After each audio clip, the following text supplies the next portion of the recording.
it's gotten up to the 60 degrees last week.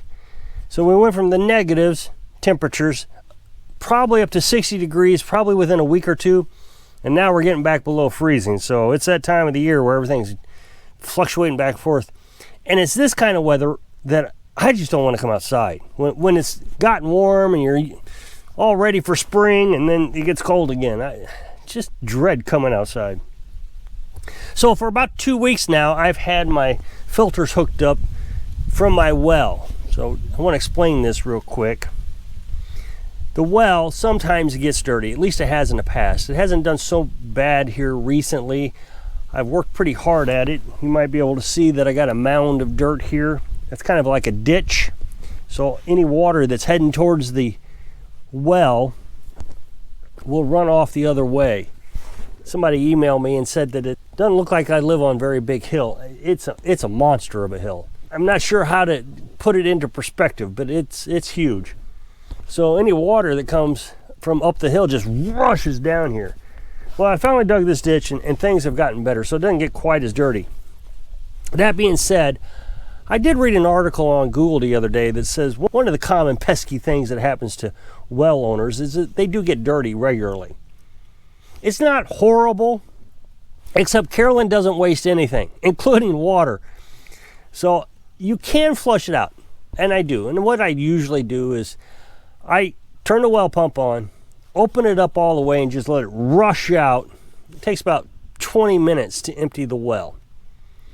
And then I let it sit for an hour, let it fill back up, and I do that 2 more times. Usually that cleans it out.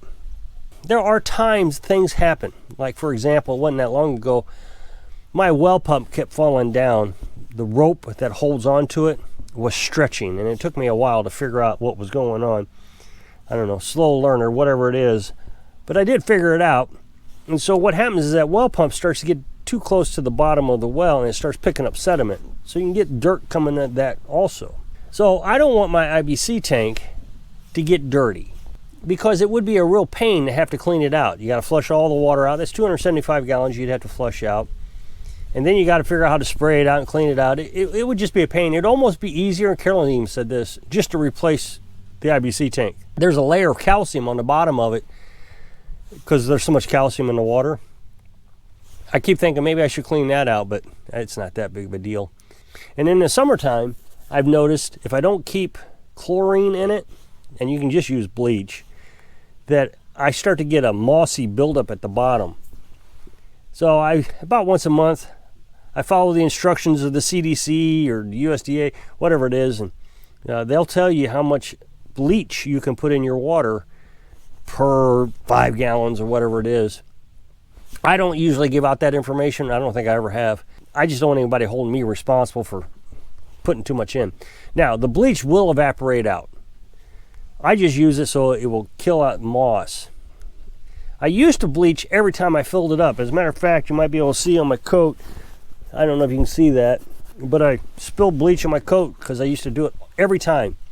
And I gave up on that idea. I thought, this is just a waste. I don't need bleach in there.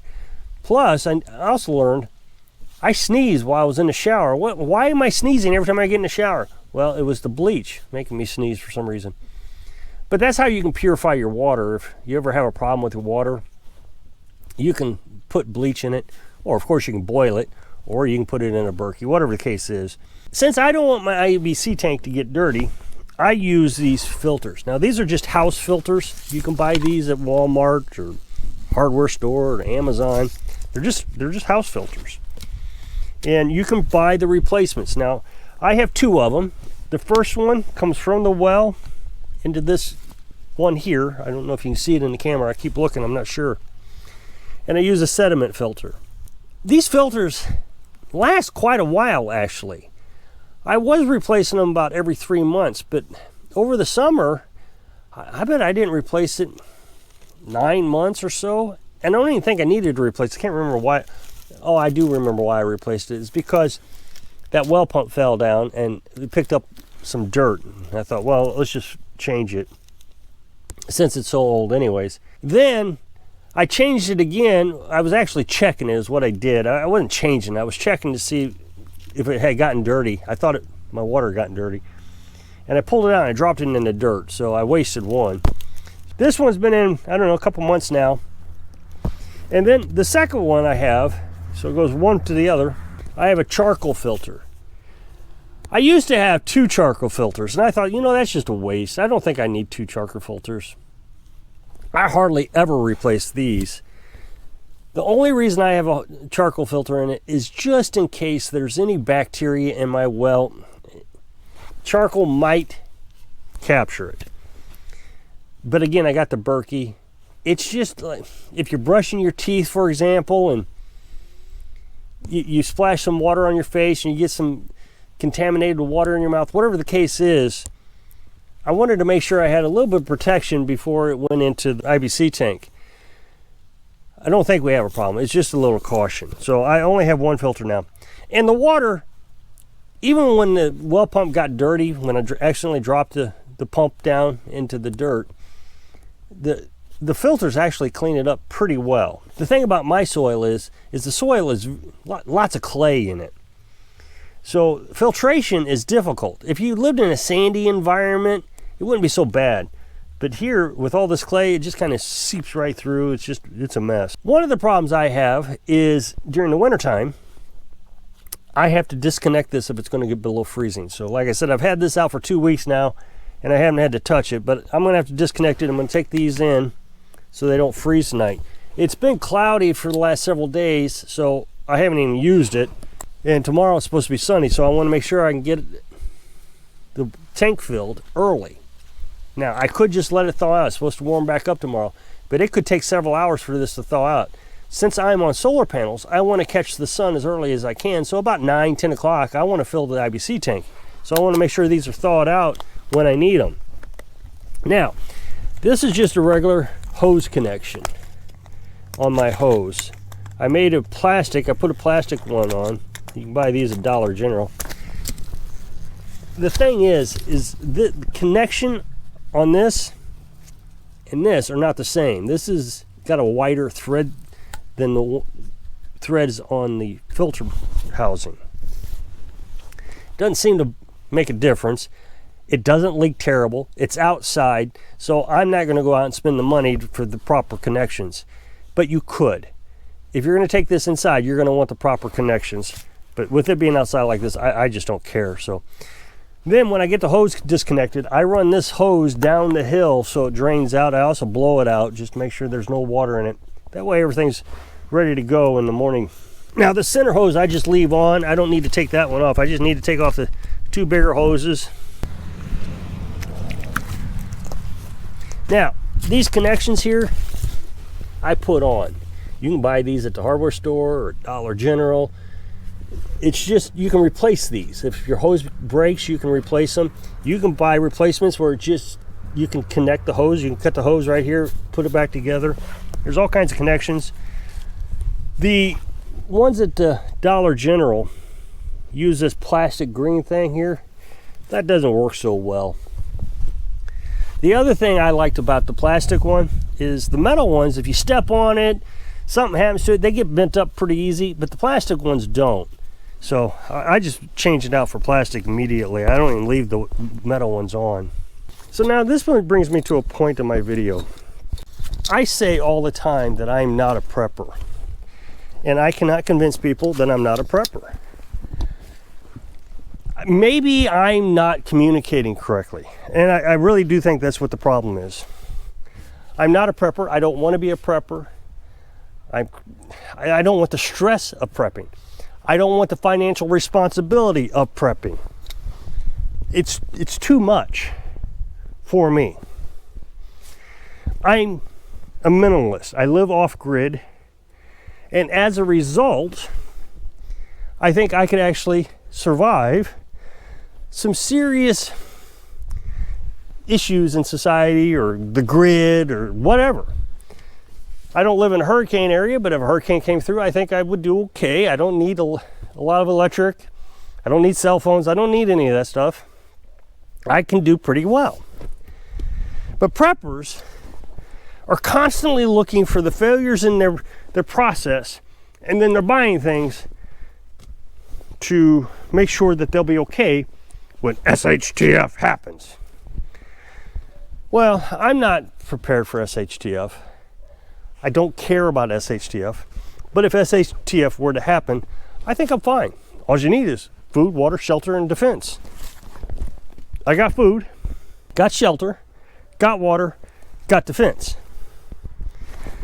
I don't need a dishwasher. And that is one of the things one of the preppers said is his system won't run the dishwasher, so he's going to have to fix that. Well, you're not prepping. I don't know what you're doing, but if you're seriously considering SHTF and you think Armageddon is coming, then you don't need the dishwasher. You know what you can do? You can get a little tub. There's Skitty. Get me off camera. All you need to do is get yourself a little tub, fill it up with some water. You can even get hot water. You can put it over some firewood. It'll heat up pretty quick. You can do dishes that way. But I don't think people really understand the scope of what they're talking about. They have this imagination. They've read a book and all of a sudden they're an expert on prepping. And they have this imagination of what it's going to be like. But they don't have an imagination of their failure points. I've got 2 years worth of food. Great. Then what? I don't know. You don't tell me. Nobody ever tells me. Well, garden. And how many acres of food do you have? I mean, I'm sure that it's going to take several acres of garden to feed you. And remember, you're now a vegetarian. I don't think you can eat enough beans and rice to survive. It's just not possible. You know, they show that movie, The Martian, where he ate potatoes. I've looked it up. You can't survive on potatoes. It doesn't work. You gotta have actual nutrition. I don't think they really think about the scope and the gravity of their problem. And I don't think they think about every aspect of their problem. I got a well, I got plenty of water. Do you know how much power your well takes? Have you ever tested that?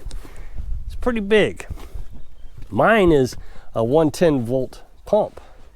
So it doesn't have a lot of horsepower compared to 220. 220, you can have a bigger horsepower motor. Especially if you have a very deep well. My well is only 100 feet deep. So getting back to these filters. If my water gets dirty during SHTF and I run out of these filters, what am I going to do? How am I going to survive? If I don't have a plan, what am I going to do? The Berkey. Everybody says, I got a Berkey, I can live and survive. Well, Berkey's filters only last 6 years if you use them correctly and you keep them clean. If you're starting to take water out of a stream, they're not going to last very long. I know, I've done it. When we were nomads, my Berkey filters only lasted about a year. Now, this one, the ones that are in it have been in 4 years. So the well water and pre-filtering keeps it from getting dirty. But if SHTF were to happen, we would immediately stop using so much water. We would have to. Because on cloudy days, I wouldn't be able to fill it, so I can't use the generator to fill it. Secondly, if the well gets dirty, I'm going to have to wait until all that dirty water settles down, flush my well out on a sunny day, so I don't have to use these filters.